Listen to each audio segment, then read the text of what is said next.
pada saat jadi rektor saya mulai sudah 1.000 orang lebih, itu ada cepat paling 2 jam.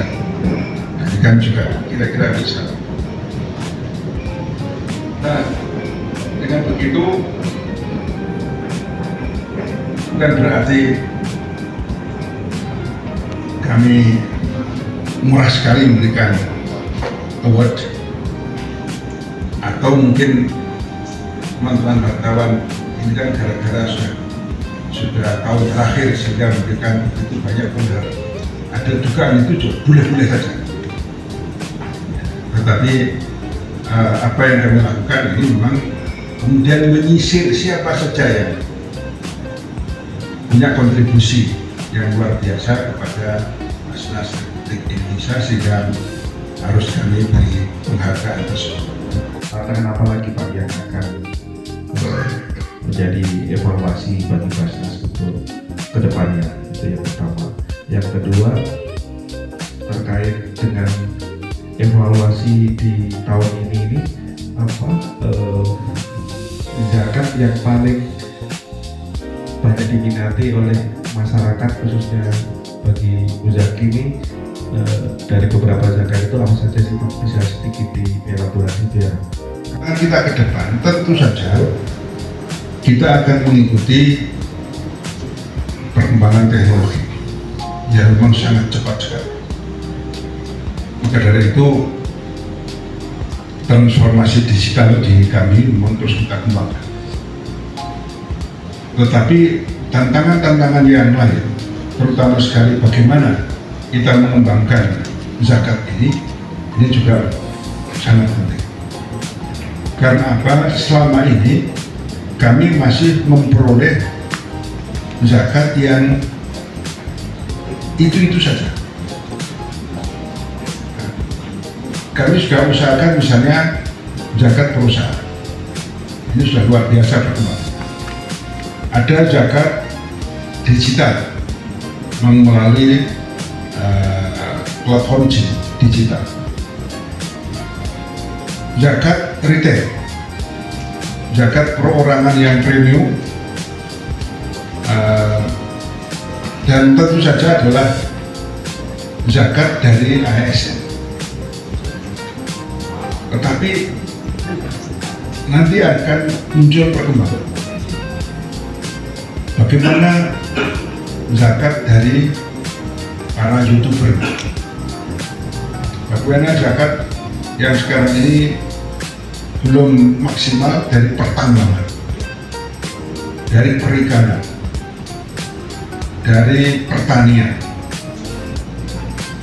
Ini masih belum maksimal. Perkebunan ini juga belum maksimal.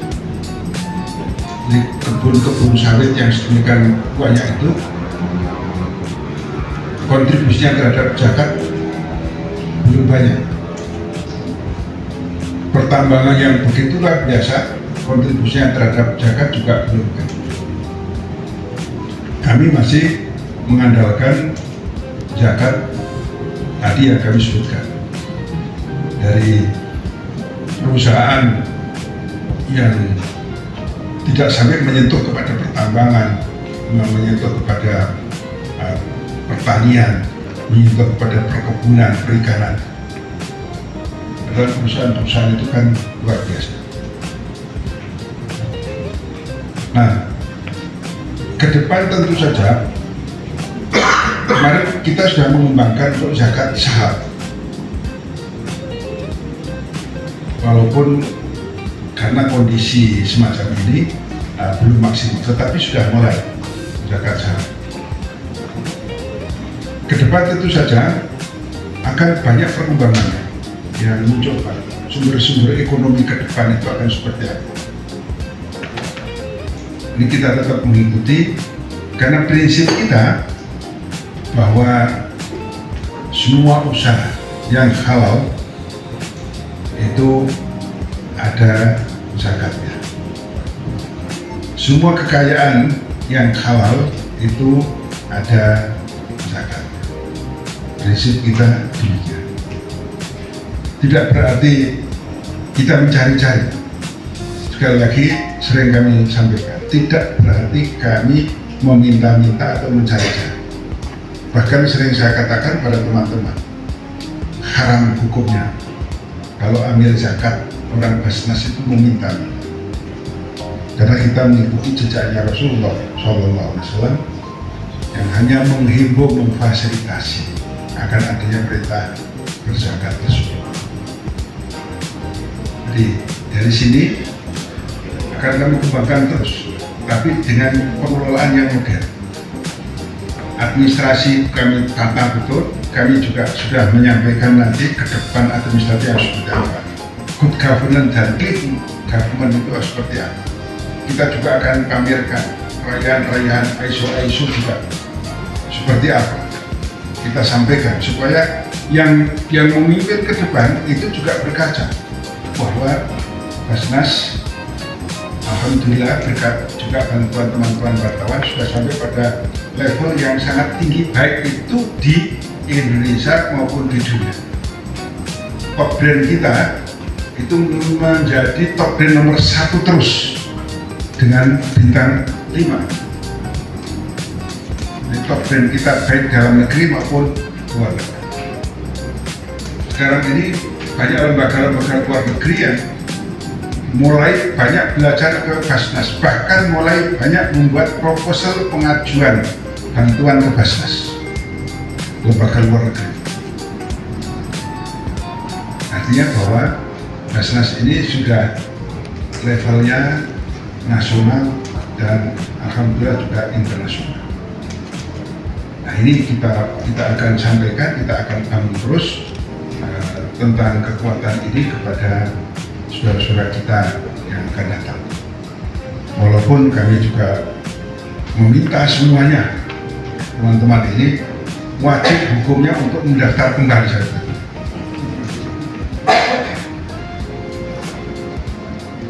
Karena ada dakwah zakat yang memang sangat penting untuk diteruskan. Persoalan nanti nasib jadi atau tidak jadi itu kan persoalan kedua kan. Tetapi kalau niat dakwah zakat ini tidak diteruskan, berarti sudah putus asa sendiri. Ini yang tidak boleh. Gambaran kami begitu. Nah, jangan sampai kalau bahasa Jawa itu tinggal gerakan colok pelan. Sudah begitu kok malah hilang, melarikan diri. Harus dikawal. Kalau sudah dikawal, nasib yang lain itu beda. Tapi tanggung jawab moral. Jadi saya selalu mengatakan pada teman-teman, kalau tidak ada alasan yang krusial dan mendesak, dosa hukumnya meninggalkan Basnas. Itu karena prinsip pikiran kami begitu, bukan apa-apa, bukan persoalan jadi dan tidak jadi, persoalan tanggung jawab moral. Artinya kami berharap orang itu mengatakan, oh ini pimpinan-pimpinan yang dahulu itu bertanggung jawab. Persoalan tidak jadi itu persoalan nasib. Apakah itu nasib baik atau nasib buruk? Pokoknya itu ketentuan. Adapun gerak jagat-jagat mana yang paling banyak diminati, silakan Pak Rizal. Dan yang kedua adalah PZ 28%, lalu digital ini 18%, lalu ada retail 11%, yang lainnya itu adalah dari Muzaki prioritas, ada CSR juga, CSR, lalu luar negeri, ada zakat karyawan langsung, ada infak operasional, ada kurban, dan donor internasional. Kalau tadi 4-5 besarnya yaitu zakat perusahaan, PZ, digital, retail, dan donor internasional atau luar negeri. Ya, dari Kementerian dari perbankan misalnya. lembaga Kalau yang perusahaan itu zakat perusahaan, bukan orang per orang. Dan misalnya PSI zakatnya sekian, itu perusahaannya. Tapi orang per orang juga ada UPZ-nya. Nah, kemudian tadi disebutkan Digital, 18%, retail 11. retail 11, digital itu platform digital. Itu memang banyak diminati oleh. Tapi kita ke depan akan memperkuat digitalnya. Karena intinya masyarakat itu kepingin membayar zakat itu dengan mudah. Jadi ibaratnya tinggal melihat HP kemudian kirim selesai. Jangan sampai berbeda. Walaupun kemudian kami juga akan membuat platform khusus. Misalnya ada orang zakat lewat HP, maka di situ otomatis doa akan muncul di WhatsApp ataupun di aplikasi tersebut. Karena kewajiban kami adalah mendoakan kepada para misaki tersebut. Perolehan kita kemarin 1,2 triliun itu sudah peningkatan luar biasa, lonjakannya luar biasa. Itu aja masih segitu. Artinya bahwa potensi zakat yang besar itu memang harus dikeroyok bareng-bareng. Ibaratnya orang seluruh Indonesia menjadi amil semuanya juga lebih bagus, sehingga dengan begitu semua potensi zakat itu akan bisa tersampaikan, akan bisa tergali dan akan bisa terungkap dengan baik. Mengapa demikian? Ini lagi-lagi bukan persoalan kita akan memamerkan perolehan yang banyak, tapi ini persoalan tanggung jawab. Saya sampai selalu mengatakan teman-teman di daerah ini, Bapak Ibu semuanya yang menjadi pimpinan Basnas itu adalah orang yang mengambil tanggung jawab, mengambil amanah, bukan diberi amanah. Jadi kalau ada orang mengatakan, wah saya sekarang diberi amanah untuk memimpin Basnas, itu bohong. Itu mengambil amanat sendiri karena daftar, ikut seleksi, mengambil amanat. Maka dari itu harus bertanggung jawab untuk melaksanakan amanat itu supaya tidak ada orang di Indonesia satupun yang tidak tahu tentang zakat. Ini yang selalu saya sampaikan. Saya katakan dosa kalau ada orang Indonesia yang tidak tahu tentang zakat. Yang paling dosa pertama kali adalah saya sebagai ketua. Mengapa tidak memberikan informasi itu kepada masyarakat? Itu dasar pikiran kami, bukan dasar apa. Karena amanat itu harus dilaksanakan, sehingga insya Allah tidak ada gesekan. Yang terpenting adalah masing-masing itu mempunyai tanggung jawab melaksanakan amanat. Jadi kalau masing-masing tanggung jawab melaksanakan amanat, itu berarti sifatnya bukan sifat duniawi, tapi sifatnya ilahiyah. Kalau ilahiyah berarti tidak akan ada gesekan. Jadi kalau ada orang yang menggesek-gesek, sifatnya ilahiyah ini berbahaya. Dosa dan itu yang disebut dalam Al-Quran orang yang menentang di jalan Allah, ya suduna ansabilillah.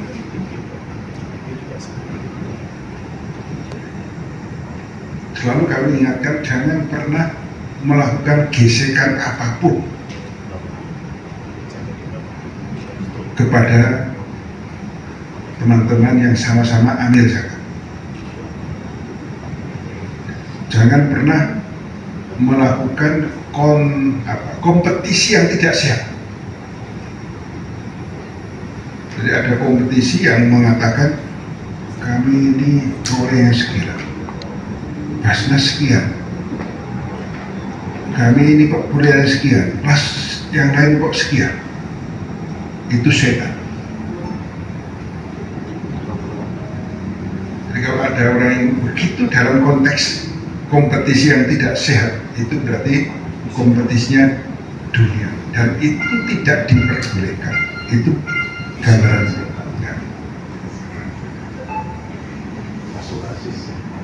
Jadi kalau ada orang yang berkompetisi saling menjegal, untuk bilang itu syaitan. Kami mengajarkan di pusat sampai ke bawah, sampai ke daerah-daerah tidak diperbolehkan adanya kompetisi yang tidak sehat. Ini prinsip kan. Dan dengan begitu kesucian zakat itu akan tetap terjaga. Jangan sampai orang yang berkecimpung di dunia zakat, infak dan sedekah ini isinya justru ingin mengalahkan orang lain, ingin melibas orang lain yang dengan cara yang tidak sehat. Itu selama hidupnya berarti ingin menjatuhkan orang lain, berarti selama hidupnya di situ, walaupun dengan balut dia diambil zakat, tapi dosa terus. Dan itu yang selalu saya tekankan kepada teman-teman, jangan pernah membuat kompetisi yang tidak sehat, menutup jalan orang lain, menutup jalan orang lain yang dia berjuang di Basnas. Itu berarti menutup jalan Allah Subhanahu wa Ta'ala.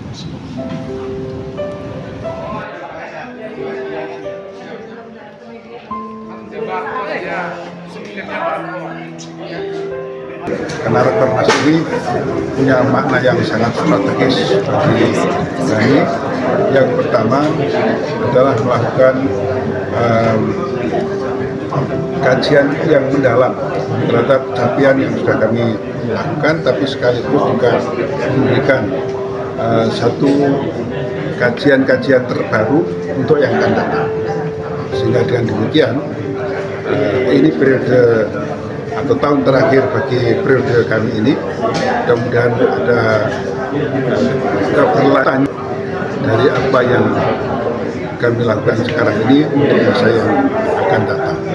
Walaupun bisa jadi yang sekarang ini ada akan menjadi pimpinan yang akan datang, tetapi kewajiban moral kami tetap harus ada rambu-rambu, ya, seperti rencana pembangunan jangka menengah, sehingga 5 tahun ke depan sudah kami punya rambu-rambu, meskipun semuanya nanti terserah kepada yang akan datang. Capaian-capaian yang sudah kami lakukan ini juga perlu kami sampaikan secara keseluruhan, dan oleh karena itu tidak boleh ada yang tercecer, sehingga dengan demikian apa yang akan kami lakukan adalah untuk mengevaluasi dari bawah, mulai dari kabupaten kota sampai ke pusat. Yang pertama. Yang kedua, juga akan kami luncurkan nanti unit pengumpul zakat di tingkat desa dalam rangka untuk memperkuat umat di desa, karena potensi umat di desa cukup bagus. Beberapa UPZ yang ada di desa seperti Ciamis misalnya, itu masing-masing desa sudah bisa mengumpulkan zakat dan alhamdulillah bisa dipergunakan untuk membangun umat. Nah, kalau ini kemudian kita bisa masifkan untuk seluruh Indonesia, maka umat ini akan bisa berkembang. Syukur nanti ini juga bisa dikerjasamakan atau bisa bekerjasama dengan koperasi desa Merah Putih, sehingga dengan demikian umat di desa kekuatan desa, koperasi desa Merah Putih, kemudian ada UPZ berbasis masjid dan berbasis umat ini bisa membangkitkan semangat di desa masing-masing. Di samping itu juga kami akan perkuat tidak hanya UPZ-nya tapi sekaligus juga amil zakatnya, sehingga kami juga akan menunjukkan asosiasi amil zakat Republik Indonesia yang otomatis sampai ke desa-desa tersebut. Juga akan mengumpulkan dana itu, koperasi-koperasi desa bisa nanti kerjasama dengan koperasi yang berbasis masjid. Jadi kami juga akan kerjasama dengan salah satu lembaga di Malaysia untuk mengembangkan koperasi masjid. Nah, sehingga kalau ini bisa bekerja sama, umat ini punya kekuatan apa, punya potensi apa, bisa berkolaborasi dengan koperasi desa Merah Putih. Artinya misalnya masjid, jamaah masjid punya usaha ini. Tanah-tanah wakaf ditanami ini. Dana UPZ-nya digunakan untuk mustakik, memperkuat mustakik, memperkuat fakir miskin yang ada di daerah untuk ini. Bisa bekerja sama dengan koperasi desa tersebut. Satu lagi dari catatan das pimpinan yang sekarang untuk pimpinan selanjutnya itu berapa sih target pendistribusian dana JIS? Kalau kami targetkan untuk tahun 2026 itu 55 triliun. 2026 55 triliun.